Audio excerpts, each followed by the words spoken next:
The summer of 1867 draped northern Maine in a heavy golden haze, the kind that made the air hum with the drone of cicadas and the scent of pine sap. The Harper family, Thomas, Eleanor, Caleb, and Lily, rattled along a dirt road in their weathered wagon, the wheels creaking under the weight of their hopes for a brief escape. Bangor, their home, was a town of modest means, its fields and mills grinding out a living for families like theirs. But the farm had been unkind this year, the soil stubborn and the rains scarce, and Thomas had declared they needed a respite. "The woods'll clear our heads," he'd said, his voice gruff but warm as he loaded the wagon with a canvas tent, a rifle, and a crate of provisions. Eleanor, ever practical, had packed quilts and a tin of biscuits, her hands lingering on the worn fabric as if anchoring herself to routine. Caleb, 11 and brimming with restless energy, perched on the wagon's edge, his hazel eyes scanning the horizon. Lily, 8 and clinging to her rag doll, pressed close to her mother, wary of the adventure ahead. The Whispering Woods, their destination, lay an hour's ride north, a vast stretch of forest that seemed to swallow the sky. The locals spoke of it in hushed tones, their stories woven with warnings, strange lights flickering among the trees, voices carried on the wind, travelers who ventured too deep and never returned. Thomas scoffed at such tales, calling them foolishness, for idle tongues. Eleanor, though, crossed herself quietly, her faith a shield against the unknown. Caleb, overhearing the gossip at the general store, had been captivated, his imagination alight with thoughts of hidden caves and secret paths. "Maybe there's treasure in there," he'd whispered to Lily, who clutched her doll tighter and shook her head. The road narrowed as they approached the forest, the pines rising like sentinels, their needles carpeting the earth in a rust-colored shroud. The air grew cooler, sharper, carrying a faint hum that wasn't quite birdsong or breeze. Thomas reined in the horse, a sturdy mare named Bess, and pointed to a clearing by a burbling creek. "Here's our spot," he said, his voice cutting through the quiet. The creek's water sparkled under the afternoon sun, its surface broken by smooth stones and the occasional dart of a minnow. Caleb leapt from the wagon, his boots sinking into the soft earth, and ran to the water's edge. "Look, Lily, it's like glass," he called, grinning as he skimmed a stone across the surface. Lily hesitated, her small frame dwarfed by the towering trees, but she followed, her doll dangling from one hand.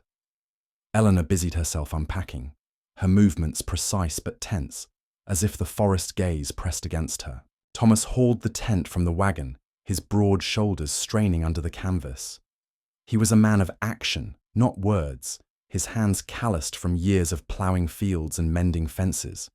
But even he paused now and then, glancing at the trees, as if expecting something to emerge.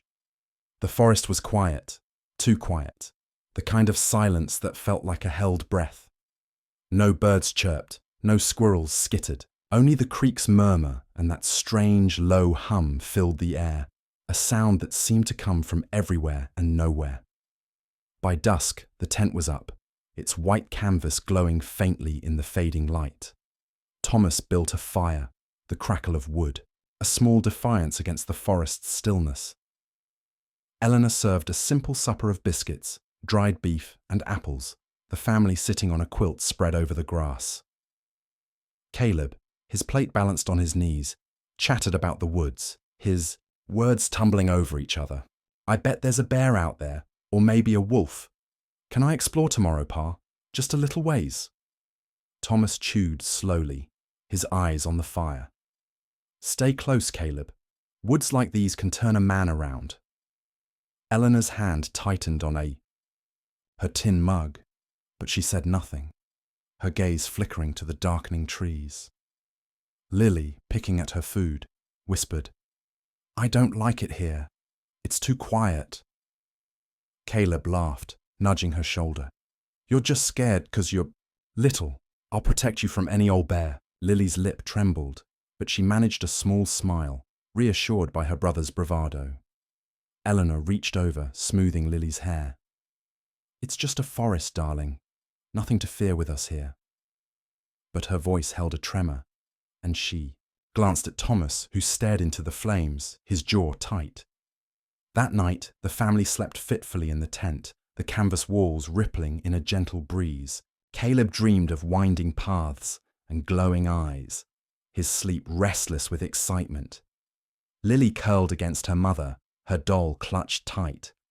Thomas snored lightly, one arm draped over his rifle, while Eleanor lay awake, listening to the hum that seemed to grow louder in the dark, like a chorus of whispers just beyond understanding. The next morning broke clear, the sun filtering through the canopy in golden shafts. Caleb was up before the others, his boots laced, his face alight with purpose. "I'm going to find that trail we saw yesterday," he announced, grabbing a slice of bread from the crate. Thomas, rubbing sleep from his eyes, frowned. "Not alone. You're not. Wait till I'm up." Caleb's shoulders slumped, but he nodded, sitting by the creek to toss stones. Eleanor watched him, her hands twisting in her apron. "Let him have his adventure, Thomas," she said softly. "He's a boy, he needs it." Thomas grunted, unconvinced, but his attention was drawn to splitting logs for the fire, his axe biting into the wood with rhythmic thuds. By midday, the heat was stifling, the air thick with the scent of pine and earth. Caleb, restless, pleaded. Again. "Just a little ways, Pa. I'll take the lantern, and I'll stay where I can hear you." Thomas, sweating from his work, wiped his brow and sighed. "All right, but you stay within shouting distance. You hear me call, you come running." Caleb's face split into a grin, and he grabbed the tin lantern from the wagon, its wick freshly trimmed. "I promise," he called, already darting, toward a narrow trail that wound into the trees. Eleanor watched him go, her heart a tangle of pride and unease. "Be careful, Caleb," she called, her voice swallowed by the forest. Lily, sitting on the quilt with her doll, whispered, "He'll be fine, won't he, Ma?" Eleanor forced a smile, kneeling beside her. "Of course, love. He's just exploring." But her eyes lingered on the trail, where Caleb's small figure vanished into the green. The afternoon wore on, the sun dipping toward the horizon, painting the sky in hues of orange and violet. Thomas chopped wood. Eleanor mended a tear in Lily's dress, and Lily hummed softly, her doll propped against a rock. The forest remained silent, save for that persistent hum, now almost a pulse in the air. Eleanor glanced at the trail every few minutes, her needle pausing. "He should be back by now," she said, her voice tight. Thomas set down his axe, squinting at the trees. "Caleb!" he bellowed, his voice echoing. No answer came. Eleanor stood, her sewing forgotten. "Caleb!" she called, louder, her hands cupped around her mouth. Lily's humming stopped, her eyes wide. Thomas strode to the trail, shouting again. The forest swallowed his voice, returning only silence. Panic crept into Eleanor's chest, a cold weight that made her breath catch. "Thomas, go find him," she said, her voice rising. Thomas nodded, grabbing his rifle and a second lantern. "Stay here with Lily," he ordered, his face grim. He disappeared down the trail, the lantern's glow bobbing in the dusk. Minutes stretched into an hour, then 2. The sky darkened, stars pricking through the canopy. Eleanor paced by the fire, her arms wrapped around herself, whispering prayers. Lily sobbed quietly, clutching her doll. "Where's Caleb, Ma? Where's Pa?" Eleanor knelt, pulling her daughter close. "They'll be back, Lily, they will." But her voice shook, and the hum in the air seemed to mock her, growing louder, more insistent, like voices murmuring just out of reach. Thomas returned near midnight, his face ashen, his clothes snagged by thorns. "Found his lantern," he said, his voice hollow. He held up the tin frame, its glass shattered, the wick cold. Eleanor gasped, her hand flying to her mouth. "Where? Where is he?" Thomas shook his head, his eyes haunted. "In a thicket, 'bout a mile in. No sign, Of him, no tracks, no nothing. Lily wailed, and Eleanor sank to her knees, clutching the broken lantern as if it could bring Caleb back. At dawn, Thomas rode to town, returning with Sheriff Amos Reed and a dozen men, their faces grim under wide-brimmed hats. Reed, a grizzled man with a limp from an old war wound, listened as Thomas recounted the night, his voice breaking. The search party fanned out, combing the forest with lanterns and hounds, their shouts ringing through the trees. Eleanor stayed by the creek, her eyes red, refusing to leave in case Caleb returned. Lily sat beside her, drawing pictures in the dirt, stick figures of a boy and a forest that seemed to swallow him. Days passed, then weeks. The search party dwindled, the men muttering about curses and spirits. Reed, though skeptical, admitted, the forest felt wrong, its paths twisting in ways that defied maps. They found no footprints, no scraps of clothing, no sign of struggle beyond the shattered lantern. The hounds whined, refusing to venture deep. Whispers grew among the searchers. The forest had taken Caleb, as it had others before. Some spoke of lights seen at night, others of voices calling their names. One man swore he saw a shadow move against the wind, but no one believed him. The Harpers returned to Bangor, their wagon heavier with grief than supplies. Eleanor clutched Caleb's lantern, its broken glass cutting her palm. Thomas stared ahead, his hands tight on the reins, his silence a wall between him and his family. Lily drew endlessly, her sketches now filled with trees that seemed to reach for a small, fleeing figure. The town offered sympathy, then whispers. The boy wandered too far. Wolves got him. The woods don't give back what they take. Eleanor refused to believe Caleb was gone. She set up a small shrine in their parlour, a candle, his favourite whittled horse, a lock of his hair. She prayed daily, her voice steady even as her hands trembled. Thomas, unable to bear the shrine, took to the bottle, his temper flaring at the mention of Caleb's name. Lily grew quiet, her childhood dimmed, her drawings the only outlet for her fear and hope. The whispering woods loomed in their dreams, its hum a constant echo as if calling them back. The forest kept its secrets, its pines standing sentinel over a mystery no one could unravel. Caleb was gone, and the Harpers were left to carry the weight of his absence, a wound that bled anew each day. The town, too, turned from the woods, its stories growing darker, its warnings sharper. No one spoke of camping there again, and the whispering woods stood silent, waiting. The years after Caleb's disappearance settled over the Harper farm like a shroud, heavy and suffocating. By 1878, the fields that once bore corn and barley lay fallow, choked with weeds that crept up the fences like uninvited guests. The farmhouse, once a sturdy haven of whitewashed boards and a cheerful hearth, sagged under neglect, its shutters loose, its paint peeling in long, curling strips. Thomas Harper, whose broad shoulders had once carried the weight of a plough with ease, moved slower now, his hands trembling, not from labour, but from the bottle he kept tucked in the barn. Eleanor, her hair streaked with premature grey, tended a small garden, her fingers working the soil as if she could unearth her lost son. Lily, now 19, had grown into a quiet young woman, her childhood laughter replaced by the scratch of charcoal on paper, her sketches a window into a grief she could not voice. The town of Bangor had moved on, as towns do, its gossip turning to new scandals and harvests. But the whispering woods remained a shadow on its edges, a place no one spoke of lightly. The stories had grown in the telling, lights flickering in the deep woods, voices calling names in the night, shadows that moved without a source. The forest had always been a place of caution, but Caleb's vanishing had sealed its reputation. Mothers warned their children to stay clear, and hunters skirted its borders, their dogs whining at the tree line. The Harpers, though, could not escape its pull. It lingered in their dreams, in the hum that seemed to follow them, faint but persistent, like a heartbeat in the earth.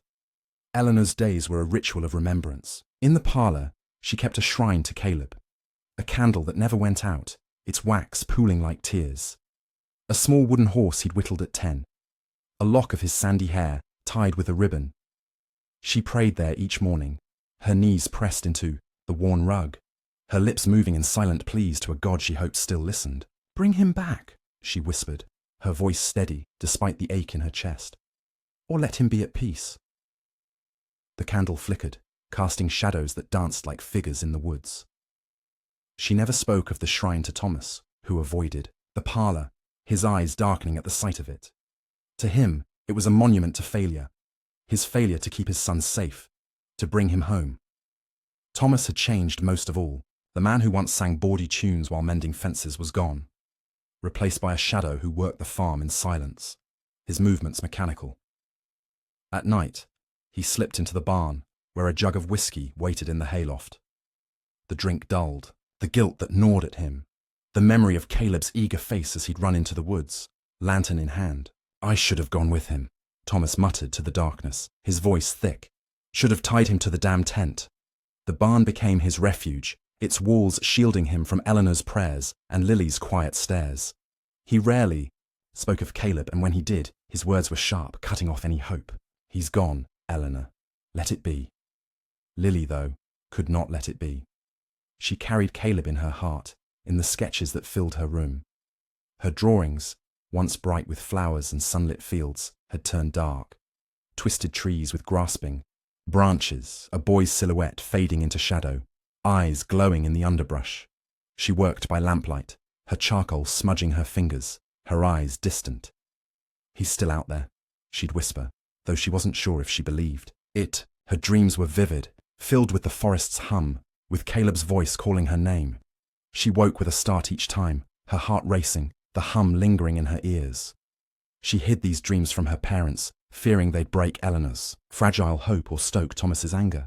The town, too, carried scars from that summer. Sheriff Amos Reed, now retired, still limped from his war wound, his hair gone white, his eyes heavy with the weight of unsolved cases. Caleb's disappearance was the one that haunted him most. He'd led the search for weeks, trudging through the whispering woods until his boots were caked with mud, his men exhausted and spooked. They'd found nothing, no tracks, no blood, no sign of the boy beyond the shattered lantern. Reed had faced the Harpers with empty hands, his words faltering. "We did all we could," he'd said, but Eleanor's tear-streaked face told him it wasn't enough. Now, he spent his days at the tavern, nursing a single ale, listening to the town's chatter. The whispering woods came up often, its stories growing wilder. A hunter who swore he heard his name whispered, a trapper who saw lights dance in a circle, a child who claimed a boy watched her from the trees. Lily, working as a seamstress in town, heard these tales too. She lingered at the general store, her ears pricked for any mention of the woods. Most dismissed the stories as fancy, but a few caught her attention. Sightings of a wild boy, a fleeting figure with tangled hair and bare feet, seen near the forest's edge. The descriptions varied. Some said he was a ghost, others a runaway, but Lily's heart leapt each time. She sketched the figure in her mind, a boy grown tall, his eyes like Caleb's but wilder, as if the forest had claimed them. She never spoke of these stories to her parents, fearing they'd unravel what little held them together. Eleanor, meanwhile, clung to routine. She tended her garden, baked bread, and mended clothes, her hands moving as if to outrun her thoughts. But the forest was never far from her mind. She'd stand at the kitchen window, staring north, where the woods loomed on the horizon. Sometimes, she swore she heard the hum, faint but unmistakable, like a lullaby she couldn't forget. She'd hum it back, her voice soft, as if Caleb might hear. Neighbors pitied her, offering casseroles and prayers, but their words were hollow. "Time heals," they said. But time only deepened the wound, carving it into her bones. Thomas's nights in the barn grew longer, his days shorter. He worked just enough to keep the farm from collapsing, selling off parcels of land to pay debts. The whiskey made him surly, his temper flaring at small things. A broken fence, a spilled bucket, Lily's sketches left on the table. "Stop drawing that nonsense," he'd snap, his voice slurred. Lily would gather her papers silently, her eyes downcast. Eleanor tried to bridge the gap, her voice gentle but firm. "She's grieving, Thomas, same as you." But Thomas would turn away, the bottle calling louder than her words. The years had not been kind to Banger's memory of Caleb. Children who'd played with him grew up, their faces blurring his in their minds. The search party's fervor faded, replaced by resignation. The woods took him, people said, as if it explained everything. But whispers of the wild boy persisted, growing more frequent in 1878. A logger claimed he saw a figure dart between trees, too quick to be human. A fisherman by the creek swore a boy watched him from the bank, silent and still before vanishing. The stories reached Reed at the tavern, where he sat with his ale, his bad leg propped on a stool.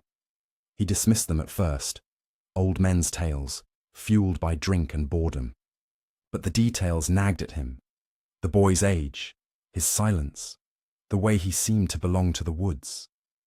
One evening in early spring, as rain pattered on the tavern's roof, a young trapper named Eli sat across from Reed, his face pale. "I saw him, Sheriff, by the creek where the Harper boy went missing. Tall, skinny, hair like a bird's nest. Didn't say a word, just stared, then ran off. Swear it was like he wasn't all there, like he was part of the trees." Reed leaned forward, his ale forgotten. "You sure it was a boy? Not some drifter?" Eli shook his head, his eyes wide. "No drifter moves like that. He was wild, like the woods owned him." Reed's heart thudded, a mix of skepticism and dread. He'd heard enough ghost stories to doubt them, but Caleb's case had never sat right. The lack of tracks, the dog's fear, the lantern's shattered glass, none of it added up. He drained, his ale, the taste bitter, and stood, his limp more pronounced in the damp air. "I'll take a look," he said, more to himself than Eli. The trapper nodded, relieved, as if passing the burden to someone else. That night, Reed sat in his small cabin, poring over old notes from the search. Maps of the whispering woods lay, spread across his table, their edges curling.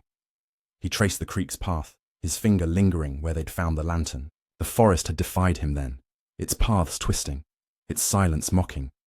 He'd told himself Caleb was dead, taken by a bear, a fall, a hidden ravine. But the stories of the wild boy stirred something in him, a flicker of hope or fear he couldn't name. He packed a satchel with a lantern, a rope, and his old revolver, its weight familiar in his hand. The next morning, Reed rode to the forest's edge, the hum greeting him as he approached. The trees stood tall, their branches interwoven like a net, the air thick with the scent of pine and something sharper, almost metallic. He tethered his horse, a skittish gelding that snorted at the tree line, and stepped forward. The hum grew, louder, a chorus of whispers that seemed to know his name. He shook his head, blaming the wind, but his skin prickled. "Caleb," he muttered, testing the word. The forest swallowed it, offering nothing back. He followed the creek, its water, glinting in the morning light. The trail was overgrown, barely a path now, but he remembered it from 11 years ago. The thicket where the lantern lay, the clearing where the Harpers had camped. His bad leg ached, but he pressed on, driven by a need he couldn't explain. The woods watched, their silence alive, their shadows shifting just out of sight. He stopped by the creek, its banks unchanged, and scanned the trees. Nothing. But the hum was louder here, almost words, almost a voice. As dusk fell, Reed lit his lantern, its glow weak against the gathering dark. He was about to turn back when he saw it. A flicker of movement, a shadow among the pines. His heart leapt, his hand tightening on the revolver. "Who's there?" he called, his voice steady despite the chill in his bones. No answer came, but the hum swelled, a chorus of whispers that seemed to say, "He's here. He's always been here." Reed stood frozen, his lantern trembling, as the forest closed around him, its secrets heavy in the air. The whispering woods woke. With the dawn, its pines shrouded in a mist that clung to the earth like a living thing. Amos Reed stood at the forest's edge, his breath visible in the chill spring air, his bad leg aching from the ride. The hum was there, as it always was, a low pulse that seemed to rise from the roots of the trees, weaving through the branches like a song no one could quite hear. He adjusted the satchel slung over his shoulder, lantern, rope, revolver, a flask of water, and glanced at the young deputy beside him. Jacob Miller, barely 20, shifted nervously, his freckled face pale under his hat. "You sure about this, Sheriff?" he asked, his voice low, as if the woods might overhear. Reed, no longer a sheriff but unable to shed the title, gave a curt nod. "Sure as I'll ever be. Let's move." The rumour of the wild boy had gnawed at Reed since Eli's tale in the tavern, stirring memories of Caleb Harper's disappearance 11 years ago. The boy's face, bright, curious, framed by sandy hair, had haunted Reed's dreams, a reminder of the case he couldn't close. The search in 1867 had been futile, the forest yielding nothing but a shattered lantern and whispers of curses. Now, with stories of a figure darting through the trees, Reed felt a pull he couldn't ignore, a mix of duty and dread. Jacob, eager but green, had volunteered to join him, though his wide eyes betrayed his fear. The townsfolk's tales of lights, voices, shadows, hung heavy between them as they stepped into the woods, the trees closing behind them like a curtain. The path was faint, overgrown with ferns and moss, the creek's murmur their only guide. Reed's limp slowed their pace, his cane sinking into the soft earth, but he pressed on, his gaze scanning the underbrush. The forest felt alive, its silence not empty, but watchful, as if every leaf and twig held a secret. The hum grew louder, a chorus of whispers that seemed to curl around their names. Amos, Jacob, though neither spoke of it. Jacob clutched his rifle, his knuckles white, his boots crunching louder than he meant. "This place ain't right," he muttered, glancing at the canopy where the mist twisted like smoke. Reed didn't answer, his focus on the creek, its banks unchanged since he'd last walked them, searching for a boy who'd vanished into the dark. They moved deeper, the light dimming as the trees grew denser, their branches interlocking to form a green cathedral. The air was thick, scented with pine and something sharper, like damp stone or old blood. Reed's cane caught on a root, and he stumbled, cursing under his breath. Jacob steadied him, his hand trembling. "Maybe we should turn back," the deputy said, his voice barely a whisper. Reed shook his head, his jaw tight. "Not yet. We're close." He didn't know why he felt it, but the hum was stronger here, almost a voice, urging him forward. The creek widened, its water glinting like polished glass, and Reed's heart quickened. This was the place, the thicket where they'd found Caleb's lantern, its glass shattered, its wick cold. He stopped, raising a hand to halt Jacob. The thicket was still there, overgrown but recognizable, its thorns snagging at the air. Reed's eyes traced the ground, half expecting to see the lantern's rusted frame, but there was nothing, only moss and shadows. The hum swelled, a low chant that made his skin prickle. "You hear that?" Jacob whispered, his rifle raised. Reed nodded, his hand resting on the revolver at his hip.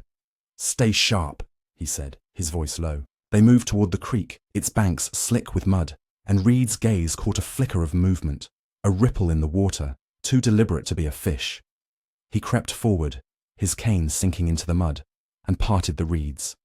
There, in the creek's shallow pool, stood a figure, naked and lean, his back to them. He was tall, his shoulders broad but sinewy, his hair a tangled mass of brown that fell past his neck. He moved with a strange grace, his hands skimming the water, as if tracing patterns only he could see. Reed's breath caught, his heart pounding. The figure's skin was tanned, marked with faint scars, his movements fluid, almost animal-like. Jacob gasped, his rifle shaking, and the figure froze, his head tilting as if sensing their presence. "Who's there?" Reed called, his voice steady despite the chill in his bones. The figure turned slowly, his face catching the light. Reed's world tilted. The eyes, hazel, wide, almost luminous, were Caleb's, unmistakable even after 11 years. But they were different too, vacant yet piercing, as if they saw beyond the men before him, into the forest itself. His face, though sharpened by age, held the same cheekbones, the same stubborn jaw. He was no boy now, perhaps 22, but it was him. It had to be. "Caleb," Reed said, softer, stepping forward. The young man didn't answer, his gaze flickering between Reed and Jacob, his body tense, ready to bolt. He spoke, his voice rough, unused, like stones grinding together. "Who? You?" The words were halting, as if language was a half-forgotten thing. Jacob lowered his rifle, his mouth agape. "Lord above," he whispered. Reed's mind raced, grappling with the impossible. Caleb Harper, alive, here, after all this time. But how? And why did he look wrong, like a creature shaped by the woods rather than a man? "Easy, son," Reed said, raising his hands, palms out. "We're not here to hurt you. Do you know your name?" "Caleb Harper." The young man's brow furrowed, his eyes clouding with confusion. He shook his head, water dripping from his hair, and stepped back, his feet silent on the mud. "No. Name," he said, his voice barely audible over the creek's murmur. The hum surged, a chorus of whispers that seemed to wrap around him, and Reed felt a chill, as if the forest itself was speaking. Jacob clutched his rifle again, his face pale. "Sheriff, this ain't natural," he said, his voice trembling. Reed ignored him, his focus on the young man. "We're going to take you somewhere safe," he said, keeping his tone calm. "Your family. They've been looking for you." The mention of family seemed to stir something, a flicker of recognition, in those wild eyes, but it vanished as quickly as it came. The young man glanced at the trees, his body swaying as if drawn to them. "No," he said, sharper now, and turned, his movements swift, darting toward the thicket. "Stop!" Reed shouted, lurching forward, his cane slipping in the mud. Jacob hesitated, then gave chase, his boots splashing through the creek. The young man was fast, impossibly so, weaving through the trees like a deer, his form blurring in the mist. Reed cursed, his legs screaming as he stumbled after them, the hum pounding in his ears. The forest seemed to shift, its paths twisting, its shadows deepening. Jacob's shouts grew distant, then stopped, and Reed's heart sank. He found the deputy moments later, panting, his rifle slung over his shoulder. "Lost him," Jacob said, his face flushed. "He's gone, like he was never there." But Reed wasn't ready to give up. He limped back to the creek, his lantern raised, and scanned the banks. Tracks, bare feet, light but deliberate, led into the trees, toward a clearing he didn't remember from the old searches. He followed, Jacob trailing reluctantly, the hum guiding them like a beacon. The clearing was small, ringed by pines, its center marked by a crude shelter, branches woven into a dome, lined with moss and leaves. Nearby, a pile of bones, fish, rabbit, deer, glinted in the light, cleaned and stacked with care. Reed's stomach turned, but he stepped closer, his lantern illuminating the shelter's interior. A bed of pine needles, a flint knife, a scrap of hide. Someone had lived here, survived here, for years. "He's been here all this time," Reed said, his voice low, more to himself than Jacob. The deputy shook his head, his eyes wide. "No one could live like this. Not alone. Not for 11 years. Reed didn't answer, his mind racing. Caleb, if it was Caleb, hadn't just survived. He'd thrived, adapted, become something else. The forest had kept him, shaped him, and the thought sent a shiver down Reed's spine. They set up a makeshift camp by the clearing, Reed insisting they wait. "He'll come back," he said, his voice firm. Jacob muttered about curses, but he stayed, his rifle across his lap. Night fell, the forest plunging into darkness, the hum a constant drone that seemed to pulse with the stars. Reed kept the lantern low, its glow a small defiance against the woods. Hours passed, the air growing colder, the whispers louder, forming almost words. "Stay. Go. Mine." Jacob dozed, his head nodding, but Reed stayed awake, his eyes on the trees. Near dawn, a rustle broke the silence, soft but deliberate. Reed's hand went to his revolver, his heart thudding. A figure emerged from the shadows, silent as a ghost, his eyes catching the lantern's light. It was him, Caleb, or whatever he'd become. His body crouched, his gaze wary. He held a fish, its scales glinting, and set it by the shelter, as if unaware of the men watching. Reed stood slowly, his cane creaking, and spoke, his voice gentle. "Caleb, we're here to help you. Come with us." The young man froze, his eyes darting to the trees, then back to Reed. For a moment, he seemed to waver, his hand twitching as if reaching for something lost. Then, with a nod so slight it might have been imagined, he stepped forward, his bare feet silent on the earth. Reed's heart leapt, a mix of relief and fear. Jacob woke, scrambling to his feet, his rifle raised. "Easy, Jacob," Reed snapped, his eyes never leaving the young man. "He's coming with us." Caleb, or the stranger who wore his face, followed, his movements hesitant, his gaze fixed on the forest, as if it called him back. The hum followed them, a mournful chant, as they led him out of the clearing, toward the world he'd left behind. The journey back was slow, Caleb's unease growing with every step. He flinched at the sound of Jacob's boots, at the glint of Reed's revolver, at the open sky beyond the trees. His speech was sparse, his words broken. Trees, water, home, As if the forest had stripped him of language, Reed watched him closely, noting the scars on his hands, the way he moved with a predator's grace, the way his eyes seemed to see things they couldn't. "What happened to you, son?" Reed murmured. But Caleb didn't answer, his gaze lost. In the canopy, they reached the forest's edge by midday, the hum fading, but never gone. Reed tethered Caleb's wrist with a loose rope, fearing he'd bolt, though the young man seemed resigned, his shoulders slumped. Jacob rode ahead to fetch a wagon, his relief palpable, while Reed sat with Caleb under a pine, the creek's murmur, a distant echo. "Your family's gonna be overjoyed," Reed said, his voice soft. Caleb's eyes flickered, a shadow passing over them, but he said nothing, his fingers tracing patterns in the dirt, spirals, like the mist in the woods. As the wagon's rumble approached, Reed felt a weight settle in his chest. He'd found Caleb, or something like him. But the forest's hold was strong, its whispers lingering in the air. What they'd brought out of the woods wasn't just a man. It was a mystery, a piece of the whispering woods itself. And Reed wasn't sure the Harpers were ready for what came next. The sheriff's station in Bangor was a squat, weathered building, its wood greyed by years of rain and neglect. Inside, the air smelled of tobacco and old leather, the walls lined with wanted posters and faded maps. Amos Reed stood by the window, his cane tapping a restless rhythm on the floor, his eyes fixed on the dirt road outside. The young man they'd found in the whispering woods sat in a corner, his bare feet curled under a rough chair, his hands clasped tightly as if to anchor himself to a world he didn't understand. His hazel eyes, so like Caleb's yet so distant, darted to the window, where the forest's dark silhouette loomed on the horizon. Reed had sent Jacob to fetch the Harpers hours ago, and now, as the sun dipped low, casting long shadows across the room, he felt a knot of dread tighten in his chest. This reunion, he knew, would be no simple homecoming. The young man, Caleb, if it was truly him, had spoken little since they'd brought him out of the woods. His words were halting, fragmented, like pieces of a broken mirror. Trees, water, home. He flinched at sudden noises, the creak of a door, the clatter of a tin cup, his body tensing as if ready to flee. Reed had given him a spare shirt and trousers, both too large, hanging off his lean frame like a child's costume. His hair, tangled and matted, fell over his shoulders, and his hands bore scars, small, jagged marks from a life carved out in the wild. Reed watched him now, sitting silent, his gaze fixed on the window, and wondered what the forest had done to him, what it had taken, what it had given.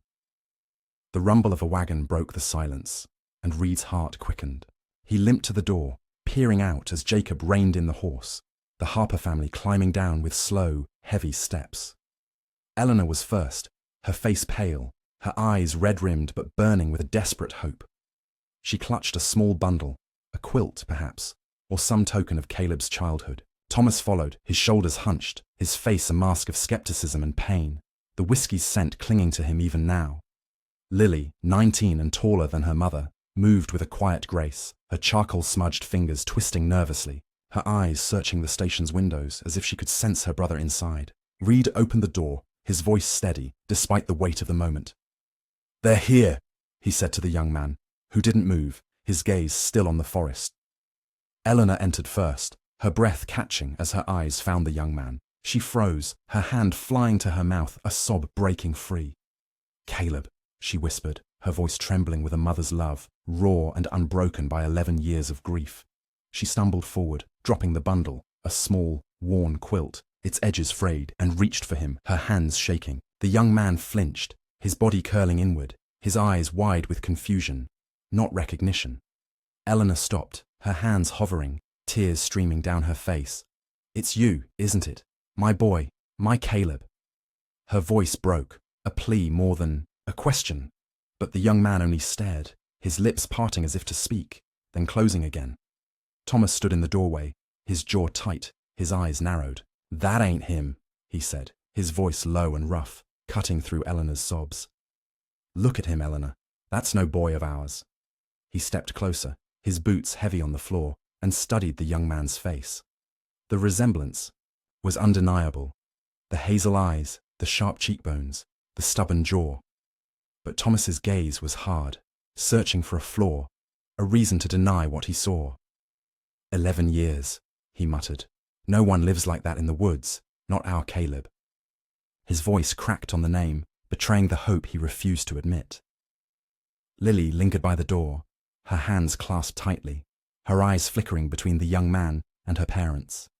She saw it too, the echo of Caleb in his features. The boy, she'd drawn in countless sketches, now grown into something wild, something other. But where Eleanor saw her son and Thomas saw a stranger, Lily saw both, a paradox that made her heart ache. She stepped forward, her voice soft, almost a whisper. Caleb, it's Lily, your sister. The young man's gaze shifted to her, his eyes narrowing, as if her voice stirred something deep, buried. He tilted his head, his fingers twitching, but he said nothing, his silence a wall between them. Eleanor knelt before the young man, her hands reaching again, slower this time, as if approaching a skittish animal. Caleb, it's Ma, she said, her voice trembling but firm. You're safe now. We're going to take you home. She touched his hand, her fingers brushing his scarred knuckles, but he pulled back, his body tensing, his eyes flashing with something like fear. No. Home, he said, his voice rough, the words forced out as if they hurt. Eleanor's face crumpled, but she didn't retreat, her hand hovering, her eyes searching his. You don't mean that, she whispered. You're our boy. You belong with us. Thomas snorted, turning away, his hands clenched into fists. He don't even know us, Eleanor. Look at him. He's wild, like some damn animal. This ain't Caleb no more. His voice rose, sharp with pain, and he glared at Reed. You should have left him out there. This is cruel, bringing him here to torment us. Reed met his gaze, his own eyes steady but tired. Had to be sure, Thomas. Had to give you a chance to see him. Thomas shook his head, his face flushed, and stormed to the window, staring out at the darkening sky. Lily knelt beside her mother, her hand resting on Eleanor's shoulder. Let me try, she said softly, her voice calm, despite the tremor, in her chest. She looked into the young man's eyes, searching for the brother she'd lost, the boy who'd teased her about her doll, who'd promised to protect her from bears. Caleb, do you remember the creek? We skipped stones there, you and me. You always won. She smiled, a fragile thing, but his eyes flickered, a shadow of memory passing over them. He tilted his head again, his lips parting. Stones, he said, the word slow, as if testing it. Lily's heart leapt, her hand reaching for his, but he pulled back again, his gaze returning to the window, to the forest beyond. The room felt smaller, the air thick with grief and uncertainty. Eleanor began to hum, a lullaby she'd sung to Caleb as a child, her voice soft but unwavering. The young man's fingers twitched, his body swaying slightly, as if the melody tugged at something deep within him. But his eyes stayed fixed on the trees, his breath shallow, his hands gripping the chair's arms. Reed watched, his cane still, his mind racing. This wasn't the reunion he'd imagined, not the tearful embrace of a lost son. This was something else, something the forest had shaped, something that didn't fit in this world of walls and words. Jacob, standing by the door, shifted uncomfortably, his rifle slung over his shoulder. What do we do with him, Sheriff? He asked, his voice low, as if afraid to break the spell. Reed sighed, rubbing his bad leg. We give 'em time. The Harpers need to decide what's best. He glanced at Thomas, who stood rigid by the window, at Eleanor, still humming, her tears falling silently, at Lily, her eyes locked on the young man, searching for her brother. The hum from the forest, faint but persistent, seemed to seep through the walls, a reminder of where this young man had been, what he'd become. Eleanor rose, her movements slow, and picked up the quilt, draping it over the young man's shoulders. He flinched, but didn't pull away, his fingers brushing the fabric, his eyes distant. We'll take you home, she said, her voice firm now, as if saying it could make it true. We'll help you remember. Thomas turned, his face dark. And if he don't? If he's not our boy? What then, Eleanor? You going to keep a stranger in our house? His words cut, and Eleanor flinched, but she held his gaze. He's our son, Thomas. I know it in my bones. We don't give up on him. Lily stood, her voice quiet but steady. Maybe home ain't what he needs right now, Ma. She looked at the young man, at the way his body leaned toward the window, toward the woods. Maybe we need to take him back to the creek where he feels safe. Maybe that'll help him remember. Thomas scoffed, his hands on his hips. Back to the woods? You're as mad as your mother. That place took him from us, and you want to give him back? Lily's eyes flashed, a spark of defiance. We don't know what took him, Pa, but he's here now, and he's scared. We gotta meet him where he is. Reed nodded, his cane tapping once. Girl's got a point. He's been out there too long. Forcing him into a house might do more harm than good. Thomas glared, his face red, but he said nothing, his silence heavy with resignation. Eleanor clutched the quilt, her eyes on the young man, her heart torn between hope and fear. The young man, Caleb, or whatever he was now, sat still, his gaze fixed on the forest, his fingers tracing the quilt's stitches, as if searching for a memory that wouldn't come. They decided to take him to the Harper farm, at least for the night. Though Lily's suggestion lingered, a seed of doubt in their minds. Reed helped the young man into the wagon, his movements gentle, as if handling something fragile and dangerous. Eleanor sat beside him, her hand resting near his butt, not touching. Her lullaby a soft hum under her breath.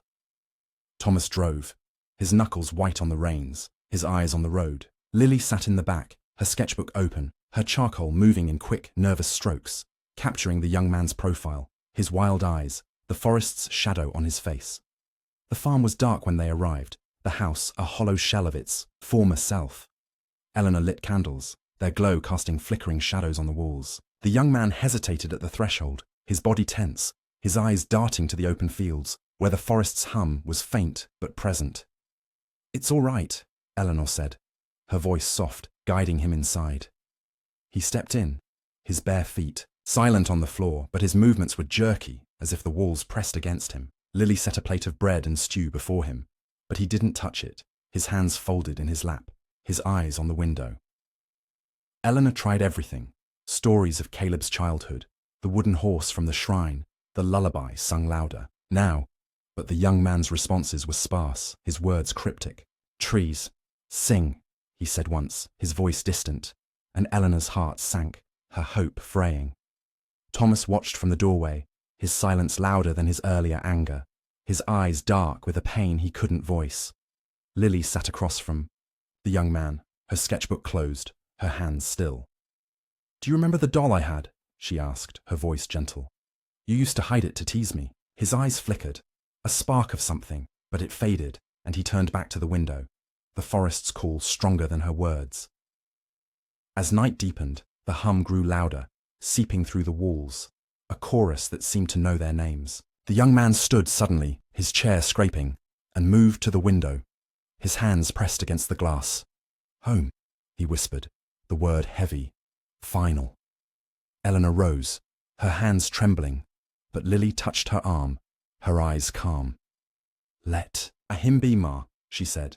He's not ready. Thomas turned away, his shoulders shaking, and Eleanor sank into a chair, her face buried in her hands. Reed, who'd stayed to ensure the young man didn't bolt, spoke from the corner. I'll take him to the creek tomorrow if you're willing. Might be the only place he feels right. Eleanor nodded, her tears silent, her heart breaking anew.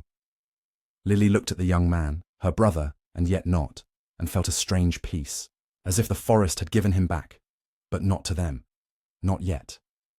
The hum filled the silence, a reminder that the whispering woods held its secret still, and the Harpers, bound by love and loss, stood on the edge of a choice they weren't ready to make. The morning sun barely pierced the mist that hung over the Harper farm, its light weak and grey, as if the whispering woods had cast a shadow that reached even here.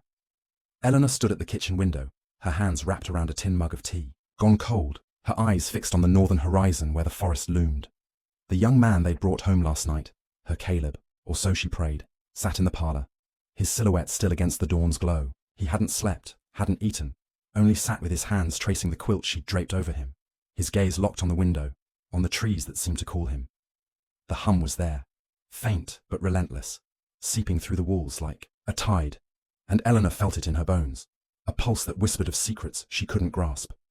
Thomas was in the barn, his refuge since Caleb's return, the whiskey bottle his only company. His silence last night had been heavier than his earlier anger, his eyes dark with a grief that had no outlet.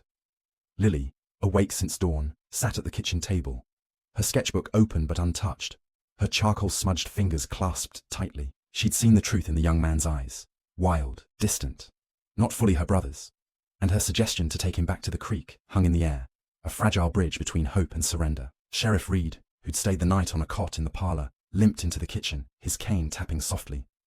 "He ain't right here," he said, his voice low, nodding toward the young man. "The woods got a hold on him. We take him to the creek, like Lily said. Might be the only way." Eleanor's hands tightened on the mug, her knuckles white. "He's my son," she said, her voice trembling but firm. "I can't lose him again." Reed's eyes softened, but his jaw was set. "You ain't losing him, Eleanor. You're giving him a chance to be where he's whole. He's suffering here." Lily looked up, her eyes meeting Reed's, a silent agreement passing between them. Thomas's footsteps sounded outside, heavy and uneven, and he entered, his face flushed, his breath sharp with whiskey. "What's this about the creek?" he demanded, his voice rough. Lily stood, her voice steady despite the tension. "Pa, he's not himself here. You saw him last night. The forest. It's where he belongs, at least for now." Thomas's face darkened, his hands clenching into fists. "Belongs? That damn place stole him from us, and you want to hand him back?"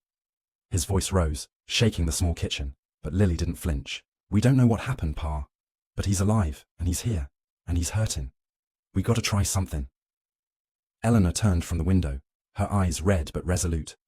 "She's right, Thomas. We take him to the creek. If it helps, a him remember, if it brings him back to us." Her voice broke, and she pressed a hand to her mouth, her shoulders trembling.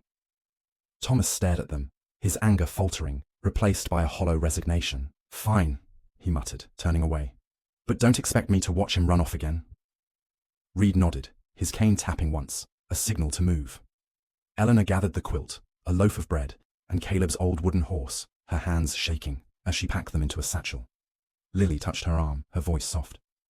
"It'll be all right, Ma. We'll figure it out." But her eyes held doubt, a reflection of the hum that seemed to grow louder, calling them north.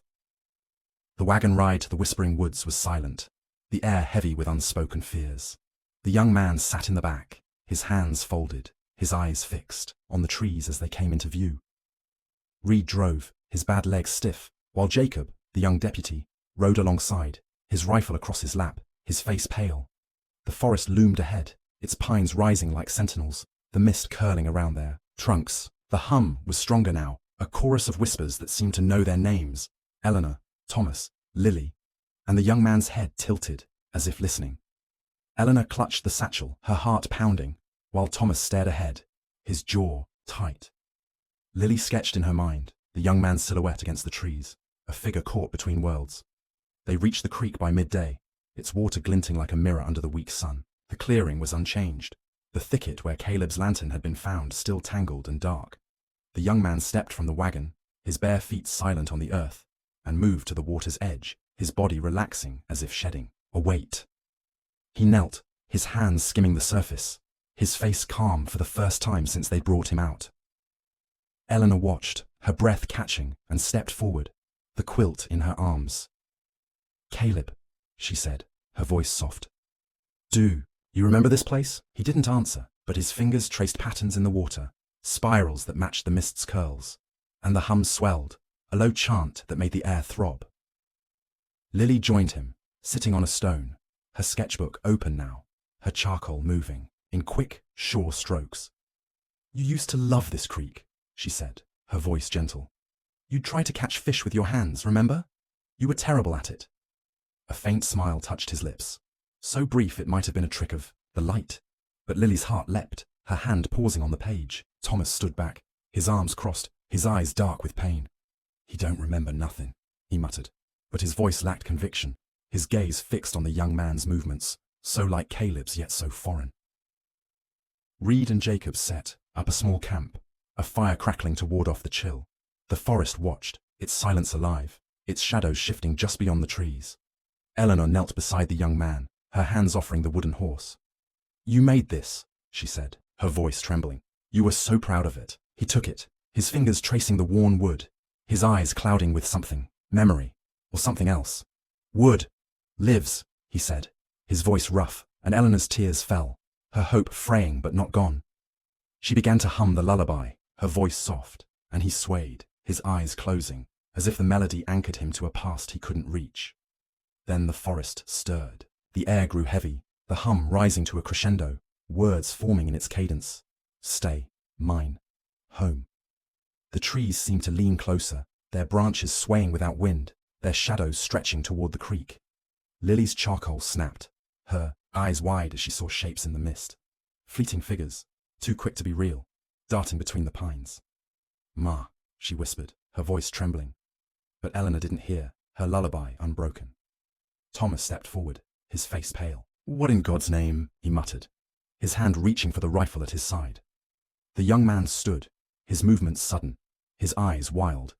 He dropped the wooden horse, its clatter lost in the hum, and turned to the trees, his body trembling as if pulled by an unseen thread.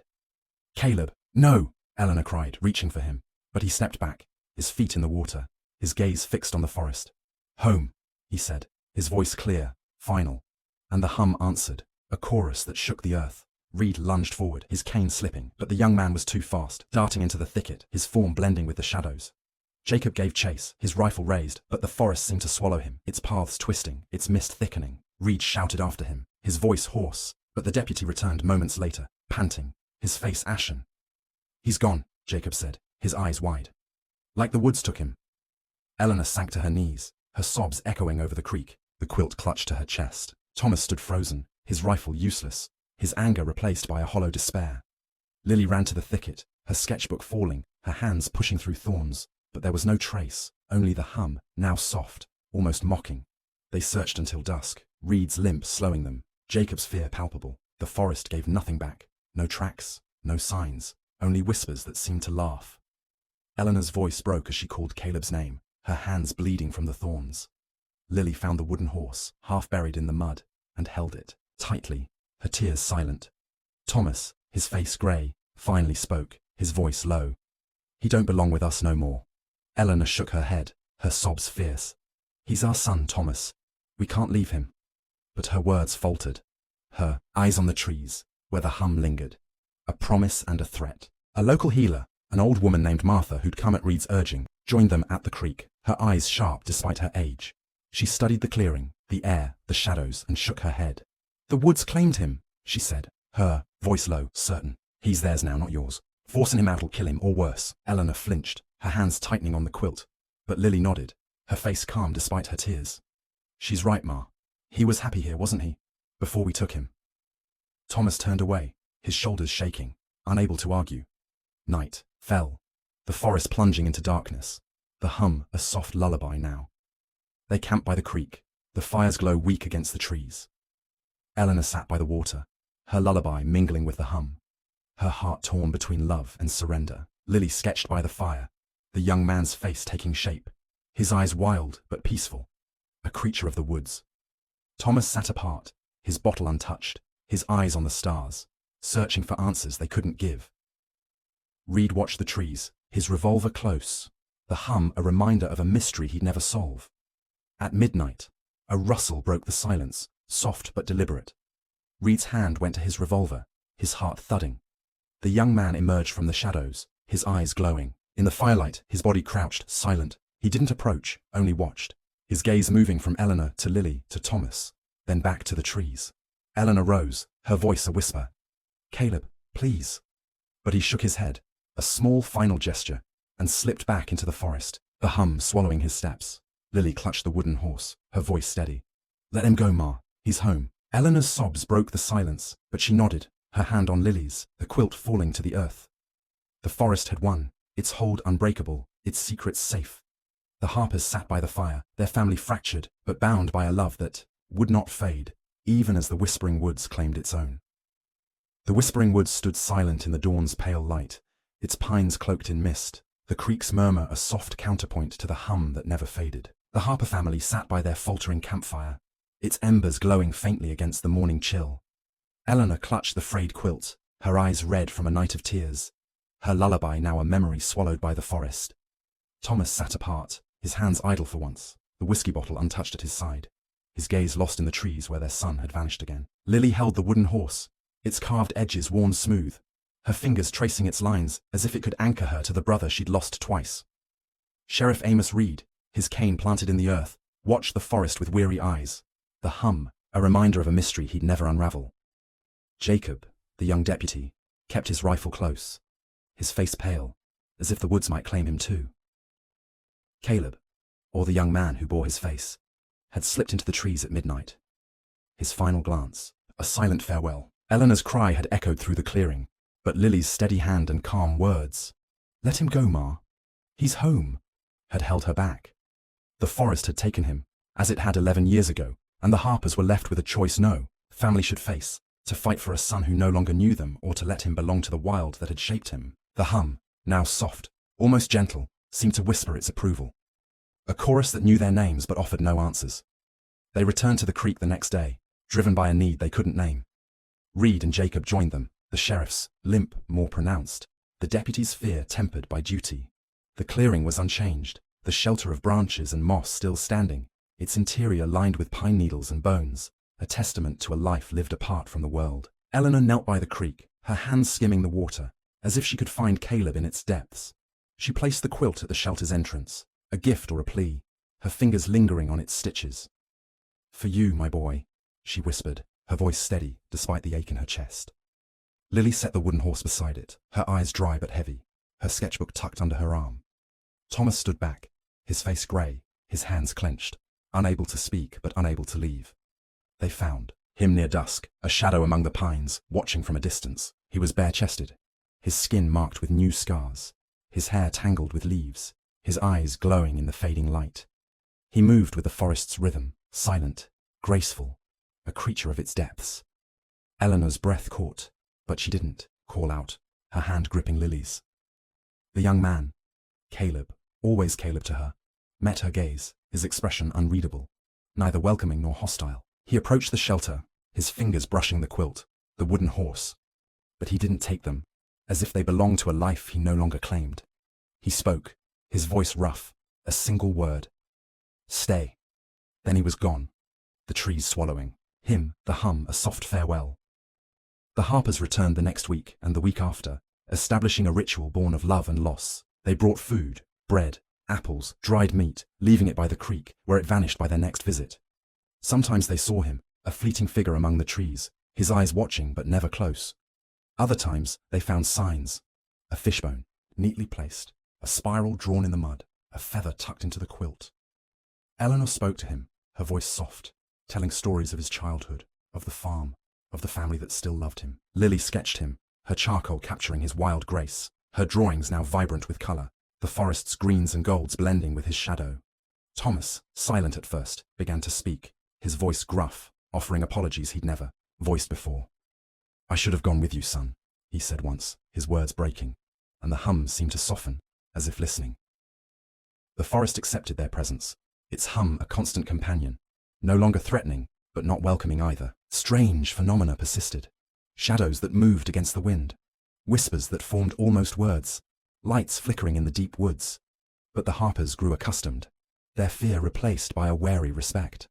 Martha, the old healer, visited, once, her eyes sharp as she studied the shelter. "He's the forest's now," she said, her voice low. "But he's still yours, in his way. Let him be." Eleanor nodded, her tears fewer now, her heart finding a fragile peace.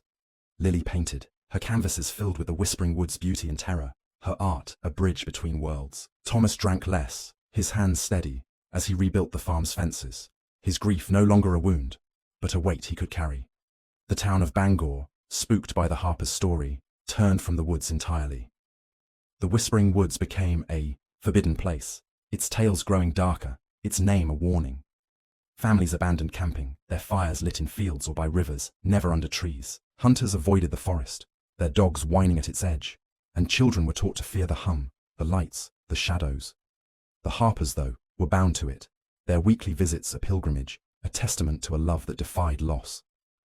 They rebuilt their lives, not whole, but stronger, their home filled with Lily's paintings, Eleanor's quiet prayers, Thomas's steady hands. The shrine in the parlour remained, its candle burning, but it was no longer a plea for return. Now it was a memory, a light for a boy who lived elsewhere. Years passed, the seasons turning, the forest unchanging. In the spring of 1879, Lily went alone to the creek, her paintbox slung over her shoulder, her heart lighter, but never free. She was 20 now, her sketches replaced by oils, her art shown in Bangor's small gallery, whispered about for its haunting beauty. She sat by the creek, the hum a familiar song, and painted. A figure in the trees, half boy, half shadow, his eyes glowing with the forest's light. She spoke to him, her voice soft, telling him of her life, her dreams, her love. "I hope you're happy, Caleb," she said, her brush pausing. A rustle answered, faint but deliberate, and she saw him, or his shadow, watching from the pines, his form blending with the mist. He didn't approach, didn't speak, but his presence was enough, a silent promise that he was there, alive in his own way. Lily packed her paints, her canvas drying by the creek, and stood, her eyes on the trees. The hum was soft now. A lullaby, not for her, but for the forest's own. She smiled, her heart aching but full, and walked away, the wooden horse left by the shelter, its carved eyes watching the woods. The whispering woods stood silent, its secrets safe, its shadows eternal. Caleb, or what he'd become, was home, and the Harpers, bound by love, let him be.